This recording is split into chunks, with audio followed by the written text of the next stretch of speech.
Batman sits in his chair over Jim Gordon, looking down on him while they are both standing on the roof of the GCPD. Jim, why do you use the bat signal? It's a relic of the past. We don't need it anymore. Felt like shining it one last time before we melted it down into scrap. By your tone, I can tell that you are not embracing my change. Do not fear, as your concerns are unwarranted. What I have since you've been in that damn chair is an overworked justice system. We can't hold the amount of perks you're bringing in. There is no legislation for what people might do. There is no might. Like the man who sat in this chair before me, I can see what was and what is. I am plugged into people's thoughts throughout this city, and I am able to alter the timeline to prevent actions from occurring. Alter it, huh? Make all the damn boo-boos all better? I'm saving lives by striking preemptively, and that's all that matters. Does your chair come from a world where there's no more crime, no more murder, no more wars? It doesn't. Then you're kidding yourself into thinking that change is going to come. But at that moment, Batman gets a ping from his chair. He is gone. I still hate when he does that. He appears in front of a car full of individuals with weapons ready to do some really bad things. And then, boom! He warps them all to the Antarctic. Since the GCPD can't do anything about people that haven't actually committed their crimes yet, Batman will punish them in his own way. And he leaves them there, because as he puts it, it's plenty of time for them to rethink their actions as they wait for the Navy ship to draw near. Then, boom! He warps back to Gotham, where he appears in front of a man that was intending to possibly kill his ex-wife. He then warps him to the island of the Amazons to get a proper punishment for a man that enjoys beating on women. Then, Batman decides that it's time to help himself, and he boom tubes to the moment that his parents died. He tries to catch the bullet, but he can't change the past, only watch it. He then stares at Joe Chill, the man that murdered his parents, and demands that the chair bring him to Joe Chill right now. He boom tubes into Joe Chill's cell, and he knocks out his cellmate before cornering Joe Chill against the wall.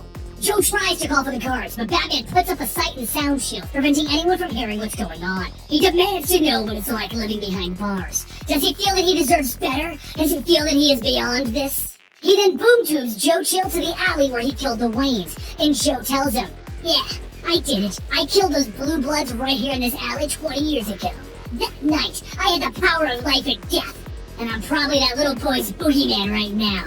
"I'll bet you were. As a matter of fact, I'm sure of it," Batman tells him. "Yeah, waking up screaming for his mommy and his daddy, seeing their eyes roll white as they gurgled on their guts." So Batman gets into Joe Chill's face. "I'm particularly interested in the bodies from this night." "Oh, why's that?" "Because I'm Bruce Wayne," he shouts, removing his mask. "Not possible. It can't be. Little boys grow up. I should have killed you that night. Your first words is that you should have fired a gun into a child's face at point-blank range? Hearing you say that makes me want to blast you with an energy blast from this chair. But I have a better idea. What if I spread rumors around this prison? Just a few words whispered into the heads of the prisoners. Joe Chill created the Batman. Please, you can't. You won't. What do you think the odds of you screaming for your mommy and daddy when the big bad wolves come knocking? What kind of monster are you?" "I'm not a monster, Joseph. I'm your boogeyman. For God's sake, where is everyone?" Batman reaches down and he grabs Joe Chill by the face. "Forget everything that we spoke about. You don't know who Batman is and you never will." Then, boom! Batman is gone. And Joe Chill is exhausted and has no idea what has just happened. Batman went back to the Batcave where Alfred asked him to please step off the chair and eat something. But Batman explained that his chair provides. He has no need for sleep or food any longer. Alfred comments on the fact that Bruce is bleeding, and it might be time to get off and actually eat and drink like a normal human. But Bruce explains that he is bleeding because the chair is pushing back. It doesn't like someone who's as proactive as he is. But this chair, it's a gift. But Alfred interrupts him. "It's a curse that is enticing you, sir. I can get off at any time I want, Alfred." "Is that so, sir?" So Batman tries. But he finds that it isn't that easy. The chair won't just let him walk away. So he stops trying. Enough.